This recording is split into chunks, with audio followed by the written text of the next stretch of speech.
Lee Strang is a member of the group Toledo Catholics Against Common Core.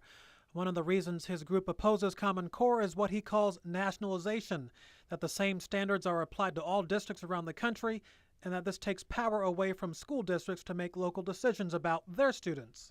Parents, through their representatives, like a local school board, should control, because a kid in LA is different than a kid in small-town Ohio, which is different than a kid in Florida, right?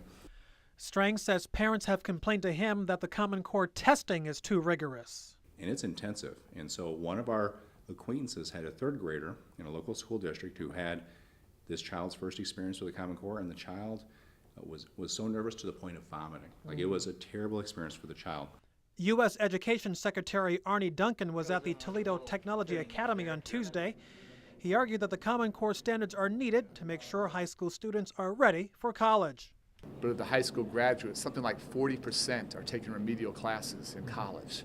So they're burning through Pell Grants, their dropout rates are higher, and we want to make sure young people are graduating. We have to make sure they're graduating truly college and career ready. I think that's what great educators are doing here and across the country. TPS Superintendent Dr. Romulus Durant says it is too early to pass judgment on the Common Core standards. It's hard to say in regards to the midst of a few years, but the reality is standards are always going to be there, no matter what industry there is, and who set those standards is kind of led by the the public officials. So. The bill proposed by the two lawmakers would end Ohio's involvement in Common Core by the end of the year.